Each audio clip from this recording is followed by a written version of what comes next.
What's going on, guys?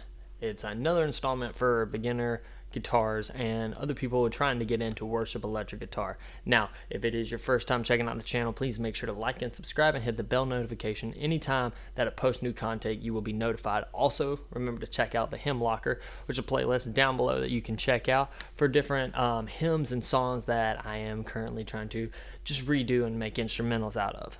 Now, let's take a look at our topic today, which is the 3 ways to enhance your tone for playing guitar. All right, number 1, if you're playing stereo, make sure that you have amps that complement each other.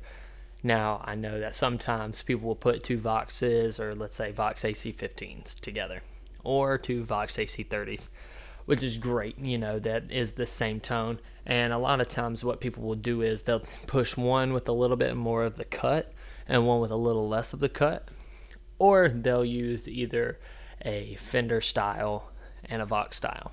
Now, the biggest thing with that is that it's making sure that they're getting that mid-range amp and they're getting that fuller amp. Now, the fuller amp being that really handles that low end and really handles that high end like a Fender does, like a Fender Deluxe, for instance. And those are really good to be able to pair with each other. Now, of course, you got like your more boutique amps, your Matchlesses, your Bensons, your Morgans, and stuff like that. But now, trying to not break the bank, those amps can get very expensive. I think the Matchless DC30, I think it's around like $4,000 right now. So let's just still talk about this as if you are starting guitar in worship. I would recommend, personally, talking to either your worship pastor or your pastor, figuring out what they like whenever it comes to stage noise, if they want to help you with ISO boxes, or if you want to do amps off stage. If that's the case and got SGI boxes, then you got a lot of things to go with that. Or if you're going the modeling route. Modeling route obviously being the HX Stomp XL, the Helix, the Fractal, the Kemper stuff. There's so many Quad Cortex, so many different things that you can look at to help with modeling. And of course, that's a little bit cheaper than buying an amp. Now, of course, you do miss out on a couple big things whenever it comes to that kind of stuff with using modelers to amps, and just without trying to go into that too detail, basically what you're looking at is the feel of it. Now, if I run it in the house and run my HX Stomp through the house, it's going to sound good. The tones are going to be pretty much there, and, with the IR settings and all that, everything's going to be cool. But getting that punch from an amp when it is cranked, that is something to consider. And the campus that I play in at our church, I'm more so running into ISO boxes having to be off stage, and we have to close those ISO boxes because we don't have really a big backstage to stack some amps up. And hopefully within our phase 2 of our next campus, that might be a possibility. I still don't know yet, but I do love my HX Stomp, and as you can tell in my gear review video, that's how I run my board. Now, if you're playing mono, this is something to even consider even more, is what is your feel. Now, personal preference is, if you're going mono, my personal opinion is go something more mid-range. Now, of course, a Fender Deluxe, if it's your only option, is a great option. I would personally dial up the mids just a little bit more, back off the bass in those. Now, of course, the mids in a Fender amp, I do not feel like sound that great. Different genres of music, now they will use mono and make it sound really good. But remember, we're in the worship and the CCM music where reverb and delay is a very big thing, and every single song has it, let's just be honest. And if you're running through mono, sometimes it can really get cloudy, and it can really almost make the amp feel like it's imploding on itself, and that's something we kind of want to stay away from. So make sure that if you are running mono, that you are paying attention to the tones that you're after, and you're using your reverbs and your delays and those tones as well to complement the amps correctly.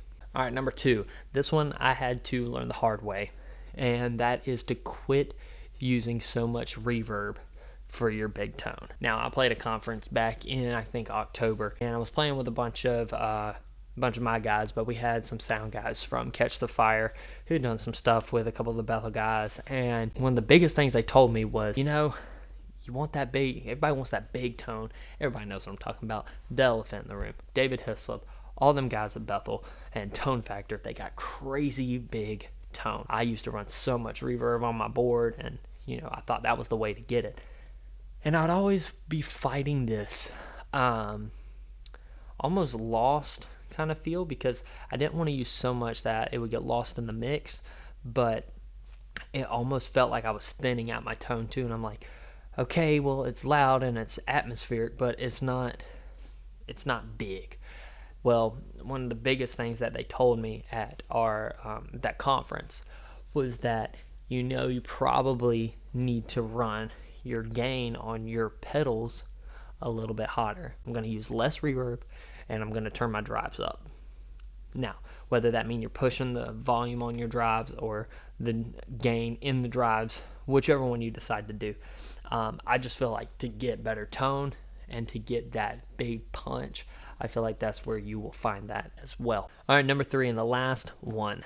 Now, this one has probably got to be the most overlooked. Guys who've been playing guitar for a long time and for a while, they will understand this and they'll get this.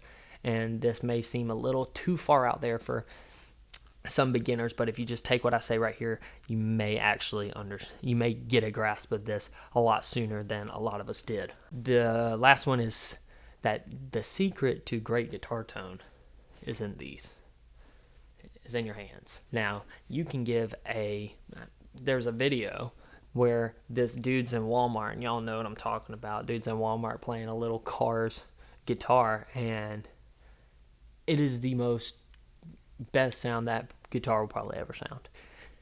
And I get, like, what does that have to do with worship? Is because a lot of times your tone is in your hands. Are you squeezing down too hard on your fretboard and making your guitar go out of tune?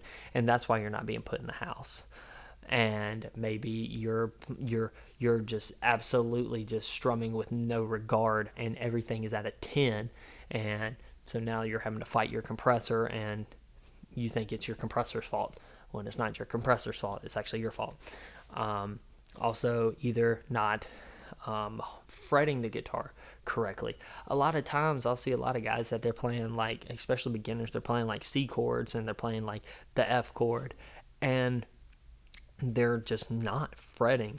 They're not holding down the strings on the frets right, and it's causing buzzing issues. And that, let's just be real, everybody knows what I'm talking about, that planking sound when you pick a string. It's like clink, clink, clink. You'll know what I'm talking about, and it just completely dies out. So these are some things to remember. If you go and listen to, I don't know, let's say Keith Urban, and you listen to Keith Urban play, you can give him any guitar and he's going to sound like Keith Urban. And give Stevie Ray Vaughan, when he was alive, you gave him any guitar, it was Stevie Ray Vaughan.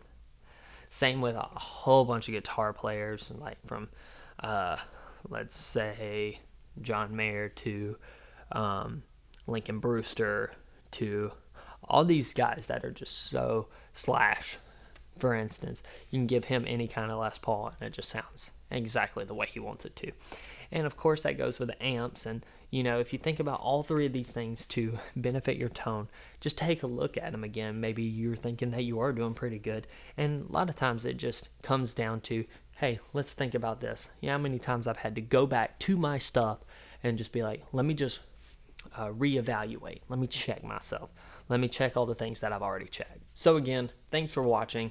Make sure, if you have not already, press that like and subscribe button and hit that bell notification. I appreciate everybody, and I hope every single one of these videos that I've been making is absolutely helping somebody out.